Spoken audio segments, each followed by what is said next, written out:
A continuación, Paloma Escudero, directora ejecutiva de UNICEF en España. Tienes la palabra cuando quieras, Paloma. Hola, pues buenos días a todos los asistentes. Un gran agradecimiento al Consejo General de la Abogacía, que es un gran aliado de UNICEF desde hace muchos años, y sobre todo agradecerles el poder compartir esta mesa rectangular, como decía Esteban, con un panel pues absolutamente de lujo, no solo por las instituciones que están aquí presentes, sino también por las personas que la representan, que tienen toda mi admiración. Agradezco mucho que se haya invitado a UNICEF a esta mesa para traer con singularidad el impacto que esta crisis está teniendo en los derechos más fundamentales de la infancia. El mandato de UNICEF a nivel mundial pues tiene su base en la Convención de Derechos del Niño, convención que se aprobó el año 89, la convención más ratificada en la historia de la humanidad y que efectivamente lo que consagra son los derechos más fundamentales de la infancia y consagra muchos de esos derechos sociales que estábamos hablando, ¿no? Por primera vez el niño pasa a ser sujeto de derecho y se consagran derechos como el derecho a ser protegido, el derecho a una vivienda, el derecho a ser escuchado, el derecho a la educación, etcétera, etcétera, ¿no? Y es desde esta perspectiva desde la que UNICEF quiere hacer el análisis del impacto de la crisis a nivel global y también a nivel de España. Para eso voy a recordar cuál es el mandato de nuestra organización, que es trabajar para conseguir cambios reales en la vida de los niños más excluidos y transformar una sociedad que genera inequidades y que vulnera los derechos más fundamentales de la infancia. Si analizamos los 60 años de vida que tiene UNICEF, pues se han vivido muchísimas crisis, pero en todas ellas siempre ha habido un factor común, y es que la infancia se encuentra siempre entre los colectivos más afectados, pero en muy pocas ocasiones es la protagonista de las estrategias de salida o de recuperación. Siempre tras una crisis, ya sea la crisis de la deuda de los 80, la crisis asiática de los 90, siempre hay millones de niños que se quedan atrás, que pierden oportunidades, niños a los que las consecuencias de la crisis les afectan muy directamente. Yo recuerdo la frase de Ban Ki-moon que pronunció en la última Asamblea General de Naciones Unidas, que creó muchas ampollas, pero que dijo claramente a todos los gobiernos ahí presentes: no podemos permitir que el peso de las medidas de austeridad caiga sobre las espaldas de las personas más vulnerables. Y también hablábamos en septiembre en la Asamblea General de algo que tampoco gustó, y es el hablar de una vez en que la verdadera salida de la crisis tiene que ser una crisis con rostro humano, donde se pongan las personas en el centro de las soluciones y no simplemente a los indicadores económicos. Decían en aquel momento que esto no se puede hacer en tiempos de crisis, que efectivamente la ideología de los ajustes del déficit es lo que debe marcar, pero esto no es cierto. Y si miramos cómo distintos países están eligiendo cómo hacer frente a la crisis, vemos que haya más o haya menos recursos, hay posibilidad de elegir y hay posibilidad de definir como sociedad qué modelo queremos construir en este momento. Si queremos poner por delante a las personas o queremos poner por delante a los números y a los porcentajes de déficit o de posible crecimiento ante la crisis. Si me permite, me voy a centrar ahora mismo en cómo se está viviendo la crisis en España y especialmente el colectivo más afectado por la crisis en estos momentos, que es la infancia.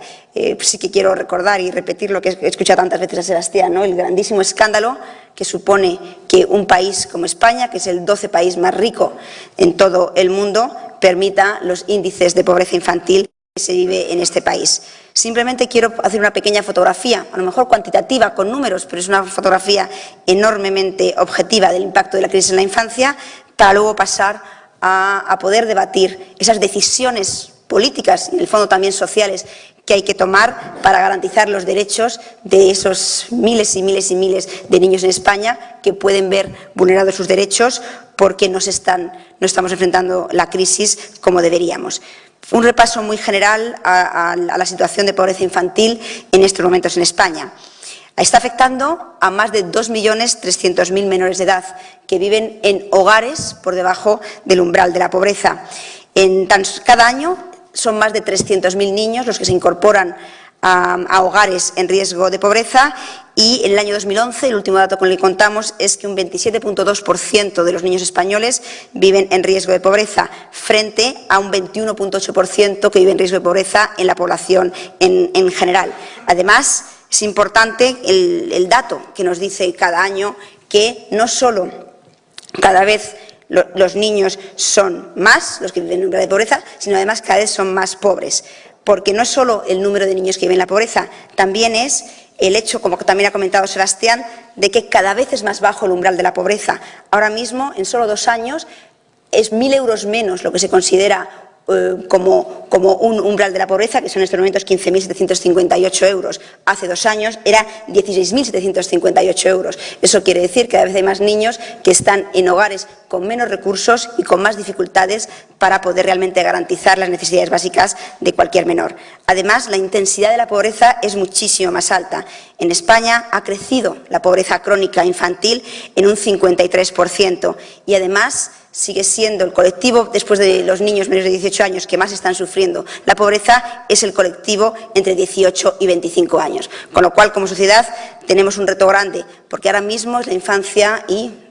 podemos ver lo que es la posadolescencia, o como queramos considerarlo, el sector de nuestra población que más se está viendo afectado por esta pobreza infantil. Las causas son estructurales y también son coyunturales, aunque ahora mismo es muy difícil definir qué es estructural y coyuntural, porque lo que antes era coyuntural va a pasar dentro de poco a ser problemas realmente estructurales para nosotros. Por un lado, en España hay un déficit histórico en pobreza infantil, como ha comentado también Sebastián antes. Pobreza infantil ha existido siempre. Somos un país que siempre ha estado por encima del 20% en niños que viven en hogares en riesgo de pobreza, pero es un tema que nunca se ha puesto encima de la mesa. Nosotros somos una sociedad donde decimos que nuestros niños son felices, queremos a nuestros niños están protegidos, y es verdad. Cuando tú preguntas a un niño español si es feliz, gracias a Dios, los niños españoles dicen, me encuentro fenomenalmente bien, no porque un niño viva en un hogar en riesgo de pobreza, no es un niño que se sienta acogido, protegido, querido. Pero lo que sí que es cierto es que el factor cultural que ha hecho que hasta hace muy pocos años el niño se protegía en el ámbito familiar, con muy poca intervención del Estado, con muy poca protección social, ha hecho que estemos muy por detrás de otros países europeos en materia de política de protección de la infancia. Ha sido simplemente hace 8 o 10 años cuando ya se empezó a constatar que el modelo familiar en España ha cambiado, que ya los niños no viven con su padre, con su madre, teniendo a los abuelos, a los tíos cerca, sino que cada vez la pobreza infantil, sobre todo, se extiende en hogares monoparentales, donde normalmente hay una mujer con un empleo muy precario o sin empleo que saca adelante sola 2 o 3 niños, o también donde hay hogares que ya no responden a los patrones tradicionales. Son hogares que en época de crisis necesitan un apoyo especial, necesitan medidas especiales, y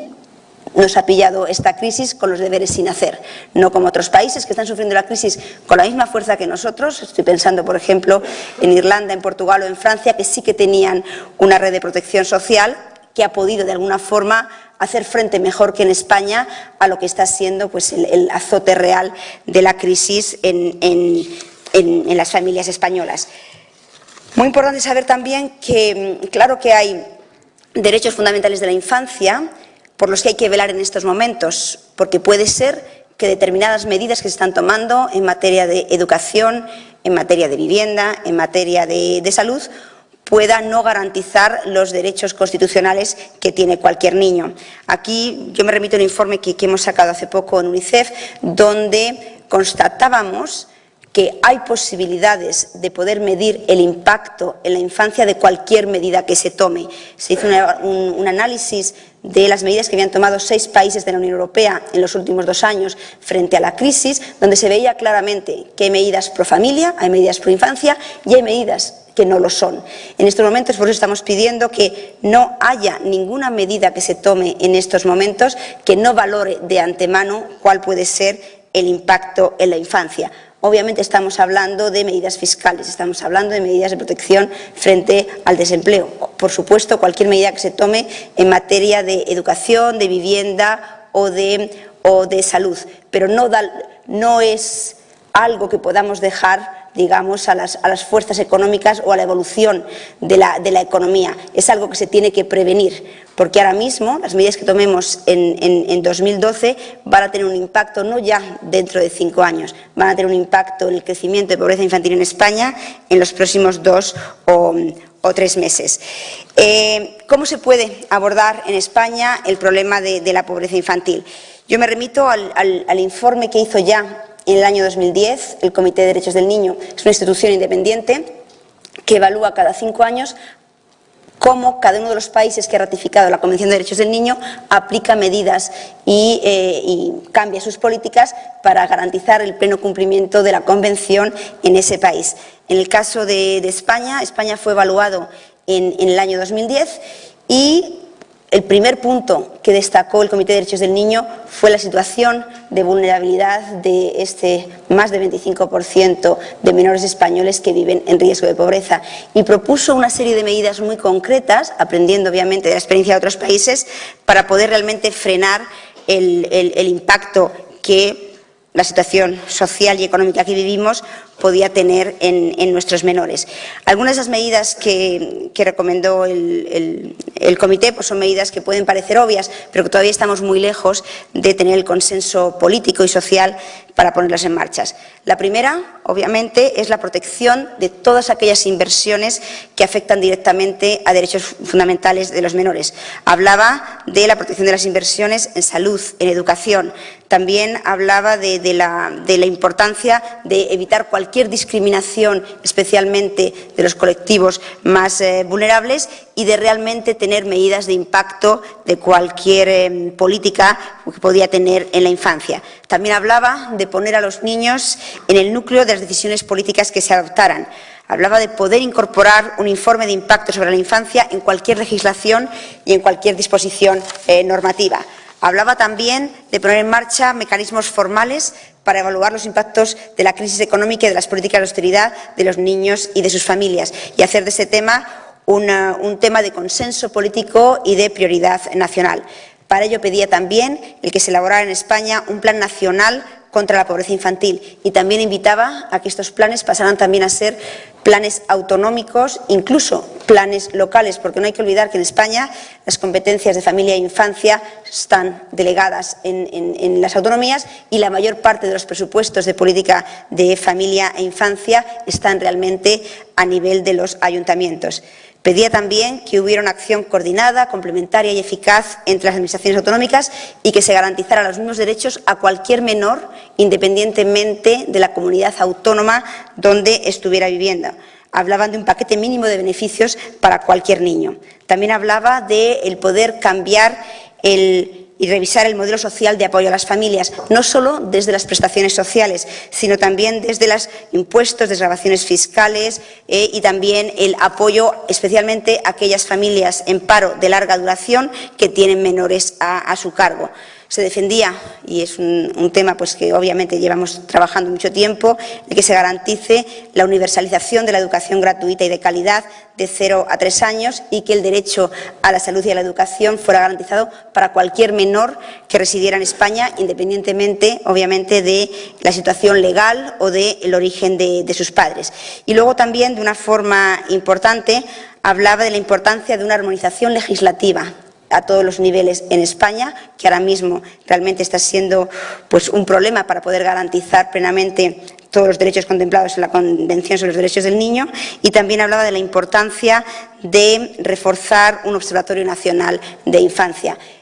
Por ejemplo, en Francia, pues Hollande, desde el momento en que se incorporó al poder, hizo de la lucha contra la pobreza infantil en ese país un tema de consenso nacional, y convocó en el Elíseo a todas las fuerzas sociales, a todas las fuerzas políticas, a todos aquellos estamentos realmente que tenían poder de actuación, y ha hecho que el tema de pobreza infantil, digamos, esté por encima de los vaivenes y de las discusiones políticas, o incluso tenga prioridad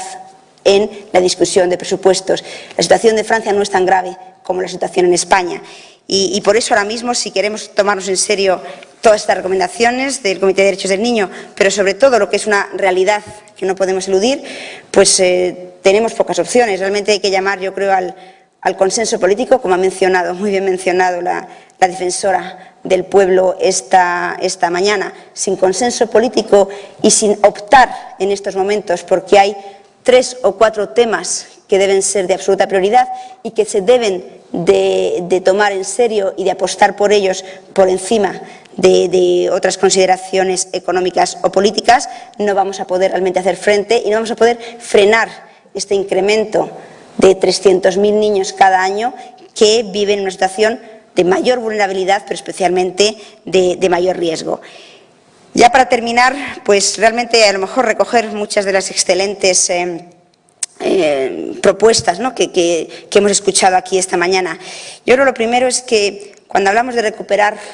la recuperación después de la crisis, ¿no?, es como el mantra del que todos hablamos, yo sí que quiero aquí hacer un llamamiento que al final la recuperación de la crisis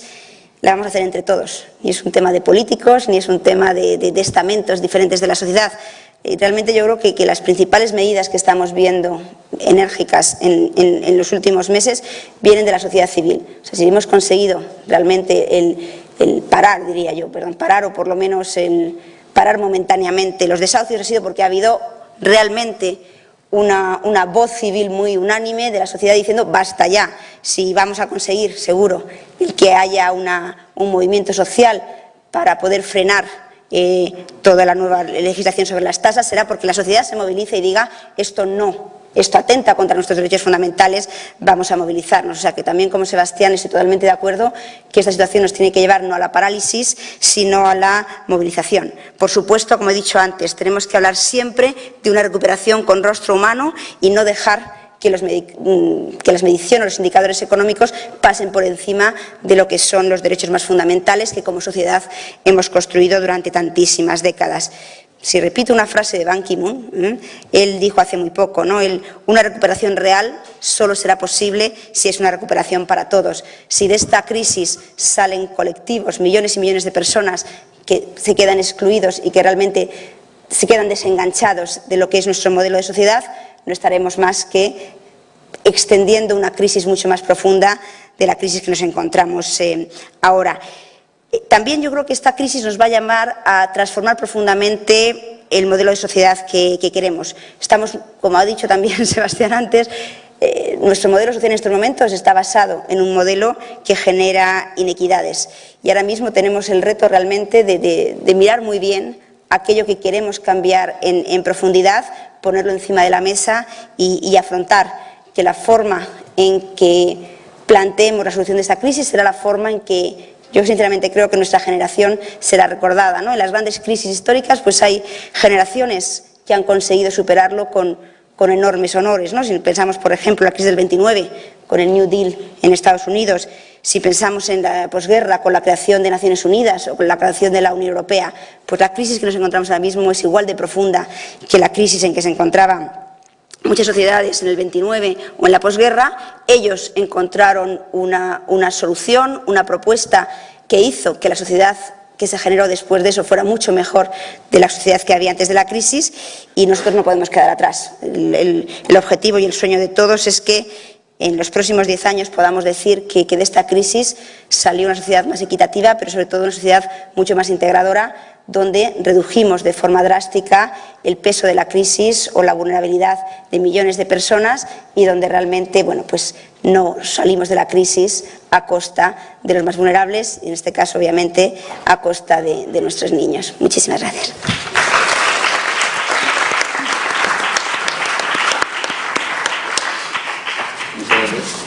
Muchas gracias, Paloma.